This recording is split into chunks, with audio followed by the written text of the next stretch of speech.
মেয়েকে হত্যা করার পর মসজিদের দোতলায় রেখে দেওয়া হলো। দুঃখের সাথে বলতে হয়, বাংলাদেশ প্রশাসন মসজিদের ইমামকে এবং মসজিদের মুয়াজ্জিনকে গ্রেফতার করে নিয়ে যাওয়া হলো। সকলে বলুন নাউজুবিল্লাহ। মসজিদের ইমাম আর মুয়াজ্জিনকে যদি গ্রেফতার করা হয় অন্যায় ভাবে, তাহলে আমি বলি মসজিদের সভাপতিকে গ্রেফতার করলা না কেন? কথা বলেন না কেন?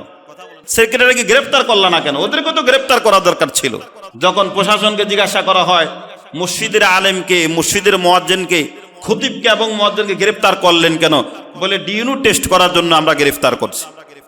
সম্মানিত হাজিরিন, পরে জানা গেল এটার মেন কারণ হলো মায়ের সাথে চাচার পরকীয়া। মায়ের সাথে মেয়ের চাচার পরকীয়া একমাত্র মেন কারণ। সম্মানিত হাজিরিন, এই পরকীয়ার এটা এমন পর্যায়ে পৌঁছেছে, মেয়ের জীবনও শেষ। যদি আপনার সত্যিকার অর্থে ঘটনা সত্য যদি উদ্ঘাটন হয়, মেয়ের মায়ের জীবন শেষ, চাচারটাও শেষ। জোরে বলুন ঠিক কিনা? আরে জোরে বলুন ঠিক কিনা? এই জন্য আমরা দেখেছি পৃথিবীতে অনেক দর্শিত বোনের, দর্শিতা মায়ের মৃত্যু হয়েছে, কিন্তু কখনো ধর্ষণকারীর মৃত্যু হয় না। আপনারা দেখছেন কখনো? এজন্য আমরা আমাদের বাংলাদেশে যিনি এখন বর্তমানে প্রধান আছেন ডক্টর ইউনূস সাহেব, তার কাছে আমাদের একটা দাবি, যারা ধর্ষণ করেছে, আমার মাকে, আমার বোনকে, ছাত্রীকে যারা ধর্ষণ করে মেরে ফেলেছে, এদের প্রকাশ্যে কয়েকটা বেঈমানকে যখন ব্রাশ ফায়ার করা হতো, ফাঁসিতে ঝুলানো হতো, পুরা বাংলাদেশ, সোনার বাংলাদেশ তৈরি হয়ে যেত। জোরে বলুন ঠিক কিনা? আরে জোরে বলুন ঠিক কিনা? কিন্তু কারে দিবেন? সরে সরে সবাই তো খালাতো ভাই। কিন্তু পত্রিকা খুললে পরে দেখা যায় বিবি নিউজে সব আপনার দলের নেতারা স্বামীরে আপনার বেঁধে স্ত্রীকে সংঘবদ্ধভাবে দর্শন করেছে। বিএনপির রুহুল কবির রেজভী সাহেব, যিনি সাংগঠনিক ছিলেন, ওই অপরাধ যিনি করেছেন তাকে বহিষ্কার করেছে। ধুরু মিয়া, বোকা মানুষ, বহিষ্কার করছেন কেন? আগে আপনি প্রস্তাব রাখার দরকার ছিল এই নাফরমানকে চূড়ান্ত বিচার করা হোক, তারপরে তাকে দল থেকে বহিষ্কার করা হবে। কথা বলেন ঠিক কিনা? এই জন্য মরহুম আইনুদ্দিন আল আজাদ রহমতুল্লাহ বলছেন, নৌকার দানের শীষ, দুই সাপের একই বিষ। বিষ কয়টা? একটা। দুই সাপের একই বিষ। বেশি বাড়াবাড়ি করবেন না, তাহলে স্বৈরাচারে যেই পতন হয়েছে এদের একই পতন হবে। কিন্তু আজ সমাজ এত বড় কলুষিত, এত বড় নিমজ্জিত চলে গেছে। আল্লাহ আমাদের সবাইকে এই কুসংস্কার থেকে আল্লাহ পাক হেফাজত করুন। সকলে বলুন আমিন। ময়না নামক মেয়েটাকে যাকে এভাবে শহীদ করা হয়েছে, আল্লাহ একে সর্বোচ্চ শহীদের মর্যাদা নসিব করে দেখ। সকলে বলুন আমিন। হযরত হুসাইন রাদিয়াল্লাহু আনহু যখন ছোট অবস্থায় ছিলেন, হুসাইন রাদিয়াল্লাহু আনহু ছোট অবস্থায় যখন ছিলেন, হযরতে ইবনে আব্বাস রাদিয়াল্লাহু আনহুর বিবি উম্মে ফজল বলেন, আমি আজকে রাত স্বপ্নে দেখলাম আমার শরীরের কাটা একটা অংশ আমাকে দেওয়া হলো। এরপরে আমার কাটা অংশ আবার আমাকেই দেওয়া হলো। এই যখন স্বপ্নে দেখলেন উনি আশ্চর্যান্বিত হয়ে গেলেন। নবীর কাছে বললেন, ইয়া রাসূলুল্লাহ, স্বপ্নের ব্যাখ্যা কি? নবীজি বলেন, অপেক্ষা করেন, আল্লাহ তাআলা ফাতেমার গর্ভে সন্তান কিছুক্ষণের মধ্যে দুনিয়াতে আগমন করবে, ফাতেমার সন্তান। আর এই সন্তানকে সর্বপ্রথম আপনার কোলে দেওয়া হবে। সুবহানাল্লাহ হবে। আমরা ঠিক তদ্রূপ ভাবে কিছুক্ষণের মধ্যে ফাতেমা রাদিয়াল্লাহু আনহা গর্ভ থেকে ভূমিষ্ঠ হলেন। হযরত হুসাইন রাদিয়াল্লাহু আনহু যখন ভূমিষ্ঠ হলেন, ভূমিষ্ঠ হওয়ার পরপরই ওই সন্তানকে উম্মে ফজল রাদিয়াল্লাহু আনহার কোলে দেওয়া হলো। যখন কোলে দেওয়া হলো, এরপরে নবীজি কোলে নিলেন। নবীজি কোলে নেওয়ার পরে নবীজি হুসাইন রাদিয়াল্লাহু আনহুর চেহারার দিকে তাকায়া বারবার কান্নাকাটি করতেছে। উম্মে ফজল রাদিয়াল্লাহু আনহা বলেন, ও নবী আমার, আপনার কোলে দিলাম, এত জান্নাতি এক মেহমান, আপনি কাঁদতেছেন কেন? বলে, আমি এই জন্য কাঁদতেছি, আমার আদরের সন্তান, আদরের নাতিকে আমার উম্মতরা জবাই করবে, তারা শহীদ করবে অন্যায় ভাবে, এবং যেই জায়গায় শহীদ করবে ওই জায়গার রক্ত এই মাত্র জিবরিল আমিন আমাকে দেখিয়েছেন। রক্ত মাখা মাটিগুলো এই মাত্র, ওই রক্তগুলো আমাকে জিবরিল আমিন এই মাত্র আমাকে দেখালেন। এই জন্য আমি নিজের কন্ট্রোল করতে পারি না, এই জন্যই তো আমি কান্না শুরু করে দিলাম। বাইহাকি শরীফের মধ্যে আছে। হুজুর সাল্লাল্লাহু আলাইহি ওয়াসাল্লাম এরপরে ফাতেমা রাদিয়াল্লাহু আনহার যখন কোলে দেওয়া হয়, ফাতেমা রাদিয়াল্লাহু আনহা দুধ পান করাচ্ছেন। নবীজি বলেন, ফাতেমা তো তার সন্তানকে দুধ পান করায় না, ফাতেমা তার সন্তানকে রক্ত পান করায়। সবাই বলেন, ইয়া রাসূলুল্লাহ, দেখতেছি দুধ পান করা, রক্ত পান করায় কিভাবে? বলে, ওই সন্তানকেই তার উম্মতরা জবাই করবে। এখন শাহাদাতের কথা সবাই জানতেন, কিন্তু দোয়া কেউ করেন নাই। কি কন? দুনিয়াতে আরো বাসুক এর জন্য দোয়া করেন নাই। এর মধ্যে আল্লাহ পাকের রহস্য আছে নাকি নাই? কথা বলেন, আছে নাকি নাই? অনেক বড় আল্লাহ তাআলার রহস্য আছে। এজন্য বলি, কারবালা জিন্দা, কারবালা দিন জিন্দা হতা হয় হর কারবালা কে বাদ। দিন জিন্দা হয় প্রত্যেক রক্ত দেওয়ার পরে, রক্ত দেওয়ার আগে কখনো দিন প্রতিষ্ঠিত হয় না। হুসাইন রাদিয়াল্লাহু আনহু হাঁটি হাঁটি পা পা করে যখন বড় হচ্ছেন, নবীজির প্রতিচ্ছবি হলো হযরত হুসাইন রাদিয়াল্লাহু আনহু। সকল কিছু একটু জেট আছে। নবীজি অনেক মহব্বত করতেন, অনেক ভালোবাসতেন। এখন বুঝতে হবে, একটা কথা বলছিলাম, মায়ের চাইতে মাসির দরদ বেশি দেখানো যাবে না। যারাই যে আপনার মুহররম মাসে হায় হাসান হায় হুসাইন বলে শরীরের রক্ত জড়ায়, এরা কোনোদিন প্রকৃত মুসলমান দাবি করতে পারে না। কারণ প্রকৃত মুসলমান ওই ব্যক্তিকে বলা হয় যেটা কোরআন হাদিসে আছে ওইটা আমরা মানবো, কোরআন হাদিসের মধ্যে যেটা না এটা আমরা কোরসিন কালো মানব না। আল্লাহ আমাদেরকে বুঝার মতো তৌফিক দান করে দেন। সকলেই বলুন আমিন। হযরত হুসাইন রাদিয়াল্লাহু আনহু যখন প্রাপ্ত বয়সে উপনীত যখন হলেন, এমন সময় হুসাইন রাদিয়াল্লাহু আনহু ছিলেন, তার ভাতিজা ছিল, পরিবারের লোকজন ছিল, পর্যায়ক্রমে আরো সাহাবায়ে কেরাম ছিলেন, মক্কায় ছিলেন। সবাই মহব্বত করত, সবাই ভালোবাসত। এই মুহূর্তে নবীজির ধারক বাহক ছিলেন হযরত হুসাইন রাদিয়াল্লাহু আনহু, যাকে দেখলে নবীর কথা মনে পড়ে যেত। হুসাইন রাদিয়াল্লাহু আনহু ছেলে ছিলেন হযরতে আলী আকবর রাদিয়াল্লাহু আনহু, এরপরে আপনার ছিলেন আলী আসগর, মেজো ছিলেন নাম ছিলেন জয়নুল আবদিন, আর তার ভাই ছিলেন হযরত কাসেম। এরা সবাই আপনার কাছাকাছি ছিলেন। কিন্তু আপনার যখন মক্কায় ছিলেন, কুফা থেকে অনেক দাওয়াত আসছে যে কুফা ইসলামের অনেক বড় কাজ হবে, সুতরাং আসুন, ইসলামের কাজ হবে, কাজের সাথে আপনি আসুন, আপনার হাতে হাত লাগায় মানুষ কালিমা পড়ে মুসলমান হয়ে যাবে। মুখে ছিল ইসলামের ভালোবাসা, দিলের মধ্যে ছিল বিষ। আমার কথা বুঝে আসছে যে মুখের মধ্যে ছিল কি ভালোবাসা, দিলের মধ্যে ছিল কি বিষ। কিভাবে হত্যা করা যায়?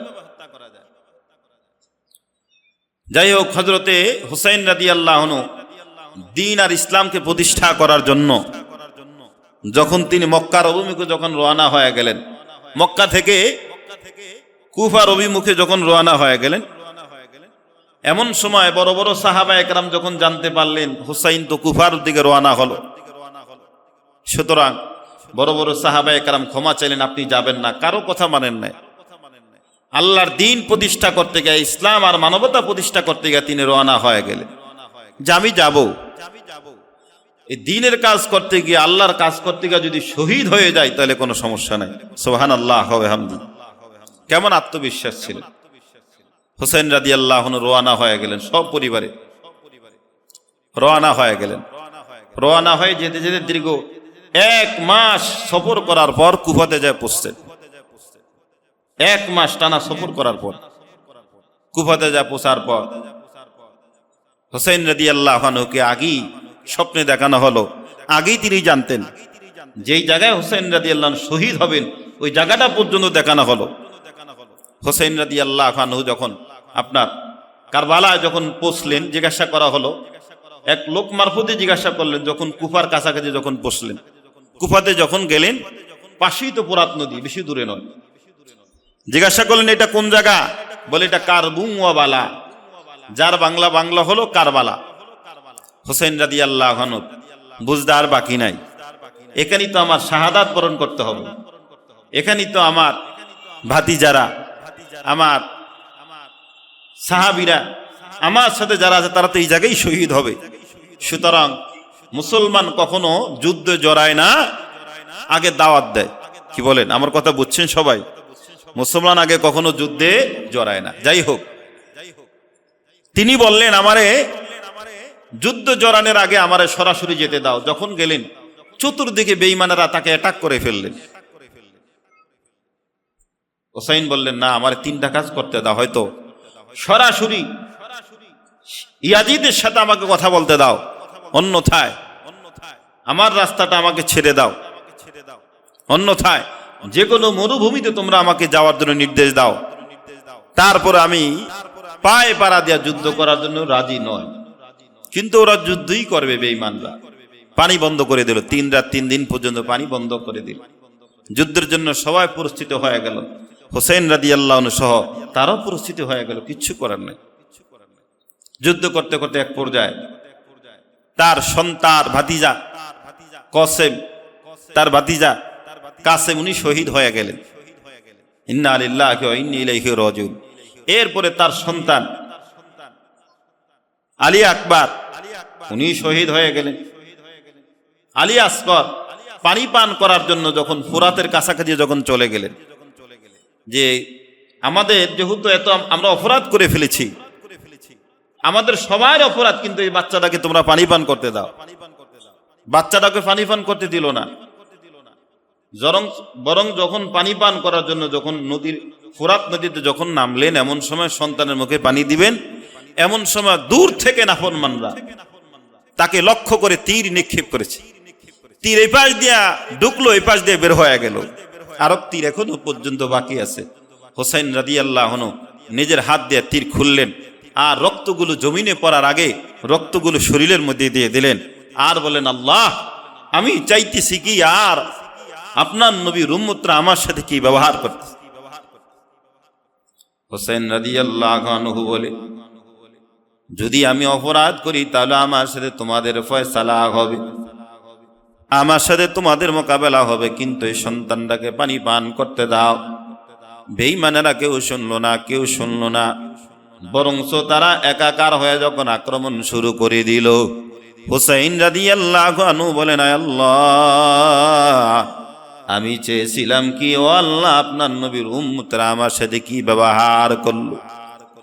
এইভাবে যখন আর্তনাদ আর যখন কান্না শুরু করে দেয়, আসমান জমিন পুরা কান্নার যখন রোল শুরু হয়ে গেল, ও নবীর উম্মত, পরিবারের মধ্যে একমাত্র জয়নুল আবিদিন ছাড়া পুরুষের মধ্যে আর কেউ নাই। সবাই যখন শহীদ হয়ে গেল, এমন সময় জয়নুল আবিদিন অসুস্থ মানুষ আব্বাজানের কাছে হাজির হয়ে গেল, আর বলেন, আব্বাজান, আপনি আমার যুদ্ধ যাওয়ার জন্য অনুমতি দেন, আমি তো শহীদ হতে চাই। আমার ভাইরা তারা শহীদ হয়ে মাওলার জান্নাতে চলে গেল। হোসেন বলেন, আরে সন্তান, না, তুমি অসুস্থ মানুষ, তুমি যদি শহীদ হয়ে যাও, এদেরকে কে আবার মক্কায় নিয়ে যাবে? হযরতে জয়নুল আবিদিন কান্নার আওয়াজ আর বলে, আব্বাজান, ভাইজানেরা শহীদ হয়ে মাওলার জান্নাতে চলে গেল, আমি বুঝি শাহাদাতের পেয়ালা পান করতে পারবো না। এই বলে ধুকে ধুকে তিনি কান্নার আওয়াজ শুরু করে দিলেন। এমন সময় হুসাইন রাদিয়াল্লাহু আনহু ফজরের নামাজ পড়লেন।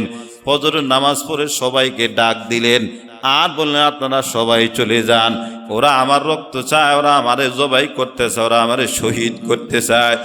যখন এই কথাটা বললেন, পুরা রুমের মধ্যে কান্না শুরু হয়ে গেল। শিবিরের মধ্যে এমন কান্না, এমন কান্না, মা মারা গেলে এত বেশি কান্নাকাটি করে না, আব্বাজান মারা গেলে এত বেশি কান্নাকাটি করে না। এরকম কান্না যখন শুরু হয়ে গেল, ওই রাত হুসাইন রাদিয়াল্লাহু আনহু স্বপ্নে দেখলেন, নবীজি বলেন, হুসাইন, আমি তোমার জন্য দোয়া করে দিলাম, আল্লাহুম্মা আতিল হুসাইনা সবরান ওয়া আজরা। আয় আল্লাহ, আপনি আমার হুসাইনের সবর দান করে দেন। আল্লাহ, আপনি আমার হুসাইনের ধৈর্য দান করে দেন। আল্লাহ, আপনি আমার হুসাইনকে পাটা মজবুত করে দেন। এইভাবে নবী আমার হুসাইন রাদিয়াল্লাহু আনহুর বুকের মধ্যে হাত দিয়া দিয়া দিয়া দিয়া স্বপ্ন যোগে নবীজি দোয়া করলেন আর বললেন, আজ রাত আমার নানা আমার জন্য দোয়া করেছে, আমি মনে হয় দুনিয়ার জমিন থেকে বিদায় হয়ে যাব। হুসাইন রাদিয়াল্লাহু আনহু সবার কাছে বিদায় চায়, আর সবার তো কান্নার কান্না যখন শুরু হয়ে যায়, এমন সময় হুসাইন রাদিয়াল্লাহু আনহু ময়দানের মধ্যে যখন হাজির হয়ে গেল, হাজির হওয়ার সাথে সাথে সবাই ইসলামের দাওয়াত দেয়, সবাইরে তারা কালিমার দাওয়াত দেয়। বেঈমানেরা কেউ কালিমার দাওয়াত গ্রহণ করলো না, বেঈমানেরা কেউ ইসলাম কালিমার দাওয়াত গ্রহণ করলো না, বরং হুসাইনের জবাই করার জন্য সবাই তৈরি হয়ে গেল। এমন সময় হুসাইন রাদিয়াল্লাহু আনহু আল্লাহর দ্বীন প্রতিষ্ঠা করার জন্য আব্বাজানের ব্যবহৃত যুদ্ধের পোশাকটা গায়ে দিলেন, তার আব্বাজানের এরপরে তরবারিটা হাতে নিলেন, নবীজির পাগড়ি মাথায় দান করলেন, সব যুদ্ধের সরু জামানা পরিয়া যখন রানা হয়ে গেল, যত বেঈমান সামনে আসে সবাইরে কচুর মতন কাটতেছে, সবাইরে জাহান্নামে পাঠিয়ে দেয়। এরপরে বেঈমানেরা একসাথে আক্রমণ করিয়া হযরত হুসাইন রাদিয়াল্লাহু আনহু শহীদ করে ফেলল। ইন্না লিল্লাহি ওয়া ইন্না ইলাইহি রাজিউন। সীমার সহ হুসাইন রাদিয়াল্লাহু আনহুর শরীর থেকে মাথাটা যখন বিচ্ছিন্ন করে ফেললেন, হুসাইন রাদিয়াল্লাহু আনহু বলেন, রে বেঈমান, দেখ দেখ, আমারে হত্যা করিস না, তোদের আখিরাত খোয়াইস না, তোরা একেবারে জাহান্নামের ইন্ধন হয় না। তারপরে নাফরমান মানে না, হুসাইন রাদি মানে নাই। হুসাইন রাদিয়াল্লাহু আনহু যখন শহীদ করা গেল, হুসাইন রাদিয়াল্লাহু আনহুর মাথাটা নিয়া যখন রওনা হয়ে গেল, যেতে যেতে যেতে যেতে সীমারের কাছে যায়, সীমার সহ ইয়াজিদের কাছে যখন হাজির হয়ে যাবে, তাদের মনে আশা আমাদেরকে অনেক বড় ফুটুকুন দেওয়া হবে, অনেক বড় আমাদেরকে পুরস্কার করা হবে। ইতিমধ্যে এক জায়গায় যখন থামলেন, আর ওই জায়গায় হঠাৎ করে গাইবি কলমের একটা আওয়াজ শুরু হয়ে গেল, আতারজু উম্মাতুন কতালাত হুসাইনা শাফাআত জাদ্দিহি ইয়াউমাল হিসাবি। তোমরা নবীর হাউজে কাউসারে পানি পান করতে চাও, আর নবীর আদরের দুলালকে জবাই করো, কোনোদিন এক হবে না। এরপরে যখন সামনে আগালেন, একজন পাদ্রীর বাসায় রাত্রে যখন অবস্থান করলেন, পাদ্রীর বাসায় রাত্রে যখন অবস্থান করার পর ওই পাদ্রী বললেন, এটা কার মাথা? বলে হুসাইনের মাথা। কোন হুসাইন? বলে মুহাম্মদের নাতি হুসাইনের মাথা। এই কথা যখন বললেন, পাদ্রী তো লাভ দিয়ে দাঁড়িয়ে গেছে, পাগড়ি আত্মহারা হয়ে গেছে। পাগড়ি বললেন, মুহাম্মদ সাল্লাল্লাহু আলাইহি ওয়াসাল্লামের নাতি হযরত হুসাইনের মাথা। বলে হা হা, হুসাইনের মাথা। যখন এই কথা বললেন, পাদ্রী বড় বিচলিত হয়ে গেলেন, আর বললেন, আজকে রাত্রে তোমরা আমার কাছে থাকবে? বলে হ্যাঁ থাকবো। তাহলে এই রাত্রেটার জন্য তোমরা মাথাটা আমার কাছে দাও। বলে এমনি হবে না, আমাদেরকে টাকা দিতে হবে, পয়সা দিতে হবে। বেঈমানেরা বলল, যাও যাও। পাদ্রী বলল, টাকা দিল আমি রাজি আছি, পয়সা দিল আমি রাজি আছি। বলে কত টাকা দেওয়া লাগবে? বলে 80 দিনার দিরহাম দেওয়া লাগবে। তাহলে আমরা এই মাথাটা তোমার কাছে রাত্রিবেলা আমরা তোমার কাছে জমা দিব, অন্যথায় আমরা তোমার কাছে কোনোদিন জমা দিব না। যখন এই কথা বললেন, ঠিক আছে, এক রাত্রের জন্য 80 দিনার দিরহামের বিনিময়ে পাদ্রী মাথাটা নিলেন। নেওয়ার পর সারা রাত হুসাইন রাদিয়াল্লাহু আনহু ক্ষত বিক্ষত চেহারাটার আপনার আতর লাগায়, কখনো সাবান লাগায় পুরা চেহারার থেকে রক্তগুলো মুছতেছে, আর চিৎকার করে কান্নাকাটি করতেছে, আর বলতেছেন, ও মাওলা, আমি তো একজন পাদ্রী, আমি জানছি এবং আমি শুনছি এই চেহারা মোবারকের মধ্যে মুহাম্মদ অসংখ্য অগণিত বার চুমা দিয়েছে। এই কথা বলে যখন পাদ্রী যখন কান্না শুরু করে দিল, আর বলে, না আল্লাহ, এই চেহারা মুবারকের মধ্যে, এই ঠোঁট মুবারকের মধ্যে মুহাম্মদ সাল্লাল্লাহু আলাইহি ওয়াসাল্লাম তার আদরের দুলাল হুসাইনের মুখে এবং হুসাইনের ঠোঁটে এবং হুসাইনের কপাল মুবারকের মধ্যে অগণিত বার তিনি চুমা দিয়েছেন, অগণিত বার তিনি চুমা দিয়েছেন। এরপরে একজন পাদ্রী মানুষ রাতের বেলা তিনি আতর লাগায়, আর পুরা চেহারাটা সুন্দর করে পরিষ্কার করে, আর সারা রাত চেহারাটার দিকে তাকায় শুধু কান্নার আওয়াজ। ওই রাত্রের বিনিময় এতটুকু মোহাব্বত আর ভালোবাসার বিনিময় ওই পাদ্রী কালিমা পরে মুসলমান হয়ে যায়। লা ইলাহা ইল্লাল্লাহু মুহাম্মাদুর রাসূলুল্লাহ সাল্লাল্লাহু আলাইহি ওয়াসাল্লাম। পাদ্রী তো কালিমা পরে মুসলমান হয়ে গেল, আর ওই খারাপ মানুষরা আর নাফরমানরা যারা টাকাগুলো নিয়া রাতের বেলা ভাগ বাটোয়ারা কইরা তাদের ব্যাগের মধ্যে রাখলো, মানি ব্যাগের মধ্যে রাখলো, থইলার মধ্যে রাখলো, কিন্তু সকালবেলা দেখা যায় ওই যে টাকা পয়সার এক পৃষ্ঠা লেখা ছিল, ফালা তাহসাবান্নাল্লাহা গাফিলান আম্মা ইয়ামালুয যালিমুন। আল্লাহ জালেমদের সম্পর্কে বেখবর নন, আমার আল্লাহ সকল কিছুই জানেন। এক পৃষ্ঠায় লেখা ছিল, অন্য পৃষ্ঠায় লেখা ছিল আল্লাহ তাআলা জালেমদেরকে ছাড় দেন, কখনো আল্লাহ ছেড়ে দেন না। আল্লাহ জুলুম যারাই করবে, অপরাধ যেই করবে, আল্লাহ তাআলা জালেমকে ছাড় দিবেন, আল্লাহ কখনো ছেড়ে দিবেন। কথা বলেন না কেন? কথা মনে হয় বুঝেন না? আমরা যখন আমাদের গ্রাম বাসায় আমাদের যখন পুকুরে আমরা যখন বসি ফেলাই, আগে মাছকে আদার দেওয়া হয়, এরপরে যখন আদার খায় টান দেওয়া হয়, তখন আদার আসল ওরে খাওয়ার জন্য দিছি না ধরার জন্য দিছি? আরে কথা বলেন, কথা বলেন, ধরার জন্য দিছি নাকি নাকি খাবার জন্য দিছি? তাকে আমরা ধরার জন্য দিয়েছিলাম। আল্লাহ পাক বলেন, আমি আল্লাহ তাআলা বেখবর নয়, আমি আল্লাহ তাআলা সকল কিছুই জানি। তবে আমি আল্লাহ তাআলার ধরা বড় কঠিন ধরা, ইন্না আযাবি রাব্বিকা লাশাদীদ। আমি আল্লাহ তাআলার ধরা বড় কঠিন ধরা, আমি আল্লাহ তাআলা ধরতে জানি, আমি আল্লাহ কখনো ছাড়তে জানি না। যারাই জুলুম করেছিল কেউ নাই, পৃথিবীর শুরু থেকে ফেরাউন থেকে তালাশ করুন, যতবারই অপরাধী দুনিয়ার জমিনে আগমন করেছে, যারা কোরআনের সাথে আলেমদের সাথে যারা বেয়াদবি করেছিল, অন্যায় করেছিল, তারা কেউ নাই, এবং তারা পৃথিবীতে তারা কেউ থাকবেও না। জোরে বলুন ঠিক কি না? আল্লাহ আপনাকে আমাকে বুঝার মতো তৌফিক দান করে দেন। সকলে বলুন আমিন। হোসাইনের বংশধর, হোসাইনের যারা মোহাব্বত করে ভালোবাসে, তারা কিয়ামত পর্যন্ত থাকবে। তারা হলাম আমরা। তারা কারা? আরে কথা বলেন না কেন? তারা হলাম আমরা, আমরা মোহাব্বত করি, ভালোবাসি। যারা শত্রুতা পোষণ করছে তাদের নাম নেওয়ার মতন দুনিয়াতে আছে কেউ? বলেন, কথা বলেন, আছে? সীমার আছে, ইয়াজিদ আছে, বলেন কেউ নাই, থাকবেও না তারা। আল্লাহ পাক যে কথাগুলো বলেছিলাম আমাদেরকে আমলের তৌফিক দান করে দেন।